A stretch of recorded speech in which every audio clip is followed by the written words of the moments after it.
Hello friends, स्वागत है आपके अपने यूट्यूब चैनल विक्रम पाठशाला में। तो फ्रेंड्स, आज जीके का सीरीज़ 2 होने वाला है और स्पीडी आज जितना भी मैं अब जीके का सीरीज़ करवाने वाला हूँ बहुत ही इंपॉर्टेंट है। ऑलरेडी एग्जाम्स में पूछा गया है सारा क्वेश्चंस, तो आप प्लीज़ सीरीज़ में लास्ट तक बने रहिएगा। और सीरीज़ कल से स्टार्ट हो गया है, जिन्होंने भी पार्ट 1 नहीं देखा है वो जा करके देख सकते हैं। बहुत इंपॉर्टेंट क्वेश्चन होने वाला है। मैं पूरा स्पीडी का बुक करवाने वाला हूँ, तो प्लीज़ मेरे चैनल को सब्सक्राइब करके रखें और दोस्तों के साथ भी शेयर करें, चूँकि आप लोग के पास नोटिफिकेशन सबसे पहले पहुंच सके।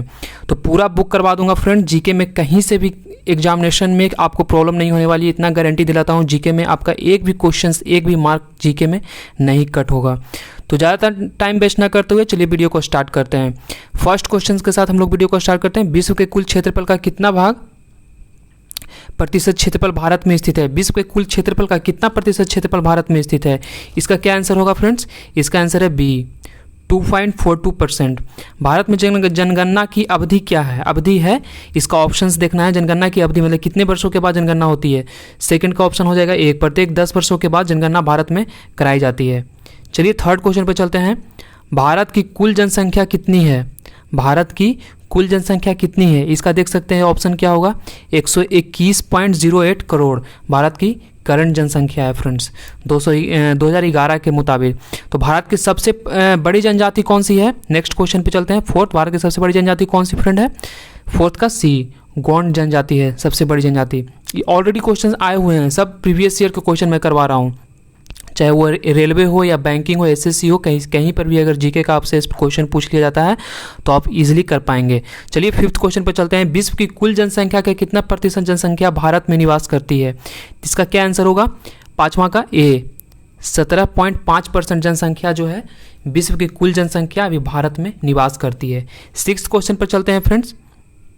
भारत का कुल क्षेत्रफल कितना है? इसका आंसर क्या होगा सिक्स्थ का? ऑप्शन बी होगा, यानी कि इतना वर्ग किलोमीटर 32,87,263 वर्ग किलोमीटर भारत का कुल क्षेत्रफल है। ओके फ्रेंड्स, नेक्स्ट क्वेश्चन पे चलते हैं। भारत के दक्षिणतम छोर को क्या कहा जाता है? जो सबसे साउथेस्ट जो बिंदु है उस पर पॉइंट है, उसको क्या कहा जाता है? दक्षिणतम छोर क्या को के एक नाम से जाना जाता है? तो सेवंथ का क्या आंसर होगा? इंदिरा पॉइंट। बहुत इंपॉर्टेंट क्वेश्चन है, ये हमेशा एग्जाम में पूछ लिया जाता है। इंदिरा पॉइंट कहा जाता है दक्षिणतम छोर। चलिए एट्थ क्वेश्चन पर चलते हैं। भारत की कुल स्थलीय सीमा की लंबाई क्या है? यानी कि टेरेस्ट्रियल, टोटल इसकी लंबाई कितना है भारत की कुल स्थलीय सीमा का? इसका आंसर हो जाएगा बी, 15,200 किलोमीटर टोटल इसकी लंबाई है। चलिए नेक्स्ट क्वेश्चन पर चलते हैं। भारत की कुल समुद्र तटीय रेखा या सीमा की लंबाई कितनी है?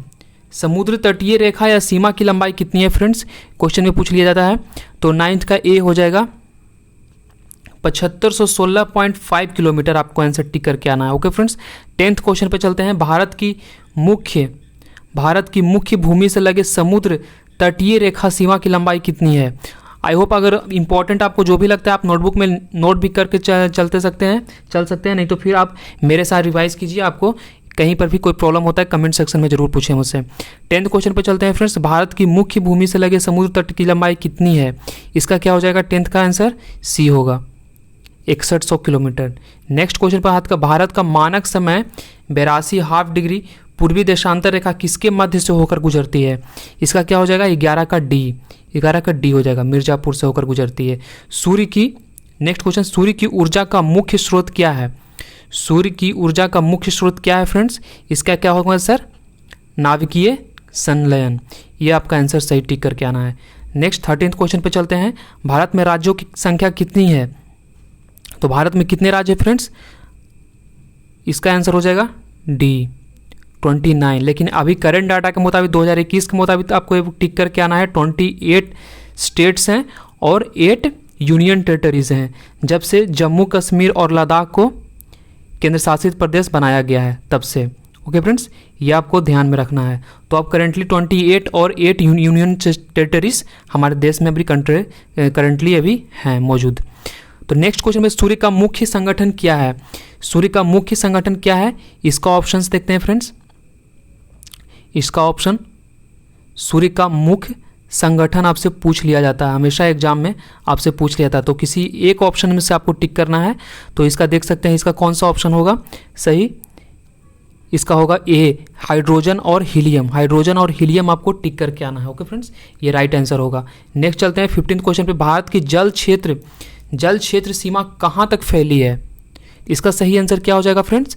इसका हो जाएगा 12 समुद्री मील। 12 समुद्री मील तक के भारत की जल क्षेत्र सीमा फैली हुई है। नेक्स्ट क्वेश्चन पे चलते हैं फ्रेंड्स। कर्क रेखा भारत के कितने राज्यों से होकर के गुजरती है? ये बहुत ही कॉमन क्वेश्चन है, ये आपको पता होना चाहिए। कर्क रेखा हमारे भारत के 8 राज्यों से होकर के गुजरती है। नेक्स्ट चलते हैं 82 हाफ डिग्री पूर्व देशांतर भारत के कितने राज्यों से होकर गुजरती है? इसका क्या आंसर होगा फ्रेंड्स? 5 राज्यों से होकर के गुजरती है। नेक्स्ट चलते हैं 18th। सूर्य का दीप्तिमान सतह क्या कहलाता है? सूर्य का दीप्तिमान सतह को क्या कहते हैं हम लोग? प्रकाश मंडल कहते हैं। नेक्स्ट, पृथ्वी के सबसे निकटतम स्थित ग्रह कौन सी है? पृथ्वी से सबसे नियरेस्ट पूछ रहा है, तो इसका आपको शुक्र मार करके आना है। नेक्स्ट 20th क्वेश्चन चलते हैं। सबसे प्राचीन पर्वत किसे माना जाता है? सबसे प्राचीन पर्वत किसे कहा जाता है फ्रेंड्स? इसका क्या आंसर होगा? अरावली को। सबसे ज़्यादा प्राचीन यही है, अरावली को कहा जाता है। Okay friends, next 21th question पे चलते हैं। सबसे नवीनतम पर्वत किसे माना जाता है? सबसे नवीन पर्वत किसे माना जाता है? तो इसका हो गया हिमालय को कहा जाता है। ओके फ्रेंड्स, नेक्स्ट क्वेश्चन पे चलते हैं। 22nd question. भारत के किस राज्य का प्राचीन नाम नेफा था? नेफा के नाम से कौन जाना जाता था पहले? तो 22 का यह हो गया अरुणाचल प्रदेश। अरुणाचल प्रदेश जब नाम पड़ा उससे पहले इसे नीफा के नाम से जाना जाता था। नेक्स्ट क्वेश्चन पे चलते हैं। भारत की प्रथम जनगणना की शुरुआत लॉर्ड मेयो के शासनकाल में किस वर्ष कराई गई थी? तो यहाँ से देखिए, इसका सही आंसर होगा 1872 ईस्वी में। कहीं कहीं क्वेश्चन से भी आपको नोट डाउन करके चलना है। जैसे यहाँ से 2 क्वेश्चंस आप देख सकते हैं कि बन रहा है। भारत की प्रथम जनगणना की शुरुआत लॉर्ड मेयो के शासनकाल में हुई थी। आपसे ये भी पूछा जा सकता है कि किसके शासनकाल में कराया गया था, तो आप लॉर्ड मेयो के शासनकाल में कराया गया था। और ईयर पूछे तो 1872 ईस्वी में। तो देख सकते हैं कितना इंपॉर्टेंट क्वेश्चन है। एक ही क्वेश्चन में आपको 2 क्वेश्चन आपको सोल्व हो जा रहा है, आंसर सोल्व हो जा रहा है। तो यहाँ से एक भी क्वेश्चन मिस नहीं होगा फ्रेंड्स। लास्ट तक बने रहें। मेरा जितना भी जीके का सीरीज आ रहा है और फुल जीके का एनालिसिस के साथ मैं करवाऊंगा, तो आप प्लीज़ लास्ट तक बने रहें। जिन्होंने मेरे वीडियो को लाइक नहीं किया, लाइक कर दें और चैनल को सब्सक्राइब करके रखें, ताकि मैं जब भी वीडियो अपलोड करूँ आपके पास नोटिफिकेशन सबसे पहले पहुँच सके। नेक्स्ट क्वेश्चन पर चलते हैं 24th। सबसे गर्म एवं चमकीला ग्रह कौन सा है? ये तो आपको पता ही होगा, शुक्र को कहा जाता है सबसे गर्म और चमकीला ग्रह। नेक्स्ट क्वेश्चन पे चलते हैं 25th। सूर्य के सबसे निकटतम स्थित ग्रह क्या है? इसका नाम पूछा जाता है, तो इसका बुध है। बुध जो है ये क्या है? सूर्य के सबसे निकट स्थित ग्रह है, सूर्य से एकदम नियरेस्ट है बुध। ओके फ्रेंड्स, सर्वाधिक उपग्रहों वाला ग्रह कौन सा है? तो इसका सही आंसर होगा बृहस्पति को कहा जाता है सर्वाधिक उपग्रहों वाला। बृहस्पति के पास सबसे ज़्यादा उपग्रह है। ओके फ्रेंड्स, नेक्स्ट चलते हैं। नेक्स्ट क्वेश्चन क्या कहता है 27th। भारत की प्रथम नियमित जनगणना 1881 ईस्वी में किसके शासनकाल में शुरू हुई थी? तो 1881 ईस्वी में जो जनगणना हुई थी किसके शासनकाल में शुरू हुई थी? इसका चलते हैं, इसका ऑप्शन सबसे ऊपर में होगा। तो चलिए देख लेते हैं किसके शासनकाल में कराई गई थी। इसका ऑप्शन क्या होगा? इसका आंसर क्या होगा फ्रेंड्स? इसका हो जाएगा लॉर्ड रिपन के शासनकाल में। 1881 ईस्वी में जनगणना भारत में जब हुई थी तब कराई गई थी। ओके फ्रेंड्स, लॉर्ड रिपन के टाइम में। लॉर्ड रिपन उस वक्त हमारे देश के थे गवर्नर। नेक्स्ट चलते हैं। नेक्स्ट क्वेश्चन क्या होगा फ्रेंड्स? क्षुद्र ग्रह किस 2 ग्रहों के बीच में स्थित है? इसका क्या आंसर होगा? इसका आंसर होगा बृहस्पति और मंगल के बीच में क्षुद्र ग्रह स्थित होता है। ओके फ्रेंड्स, नेक्स्ट चलते हैं। Next question, sea of tranquillity बहुत कॉमन क्वेश्चन है, हमेशा एग्जाम में पूछ लिया जाता है। इसका क्या आंसर होगा?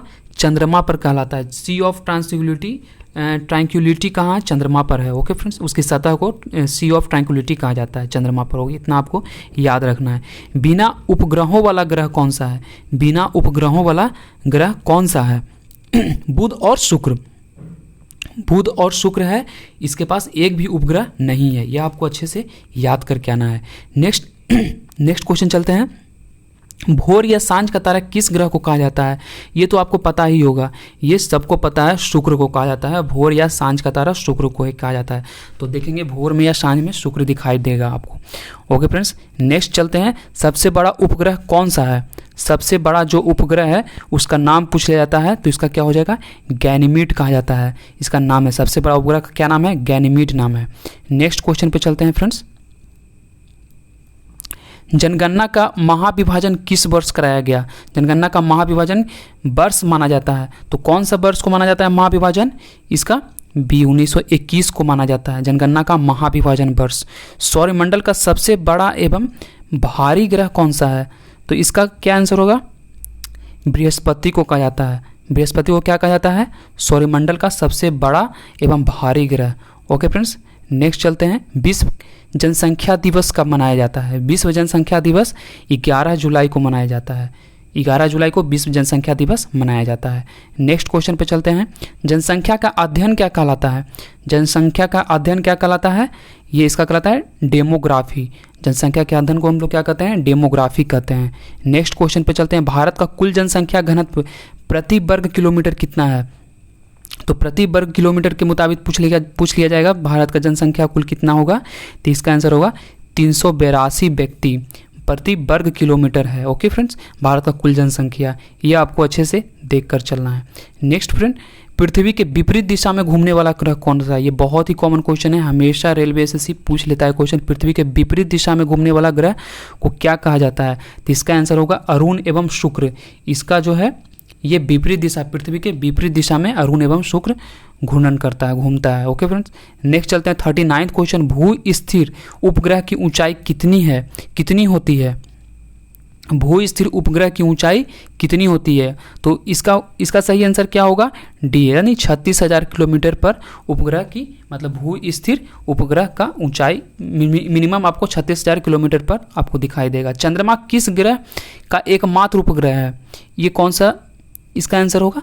चंद्रमा किस ग्रह का एकमात्र उपग्रह है? इसका होगा आंसर पृथ्वी का। पृथ्वी का उपग्रह क्या है? चंद्रमा ही है, चंद्रमा को ही कहा जाता है।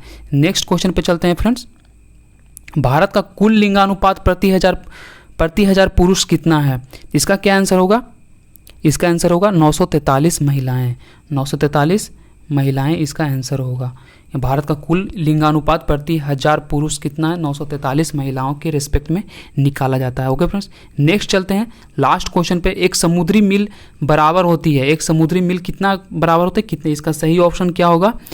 1.852 किलोमीटर, 1.852 किलोमीटर एक समुद्री मील बराबर होता है इसका। ओके फ्रेंड्स, आई होप आप लोगों को वीडियो पसंद आई होगी फ्रेंड्स, और इसी तरह के जीके सीरीज आपको मिलती रहेंगी। और जितने भी जीके का स्पीडी है बुक में उठा कर देख लेंगे, आप कहीं से भी क्वेश्चन सोल्व करेंगे, आप बिल्कुल आसानी से क्वेश्चंस को आसानी से इसे सोल्व करेंगे, और यहाँ से 100% आपको मार्क स्कोर करवाना मेरी जिम्मेवारी है। और प्लीज़ चैनल को सब्सक्राइब कर लें, आपको बस इतना करना है। और जीके का बिल्कुल टेंशन नहीं लेना है फ्रेंड, जीके में मैं हूँ और आपको हमेशा इसी तरह के वीडियो मिलती रहेंगे। ओके फ्रेंड्स, आई होप आप लोगों को वीडियो पसंद आई होगी। वीडियो पसंद आई हो तो प्लीज़ वीडियो को लाइक कर दें, चैनल को सब्सक्राइब कर दें। Thank you.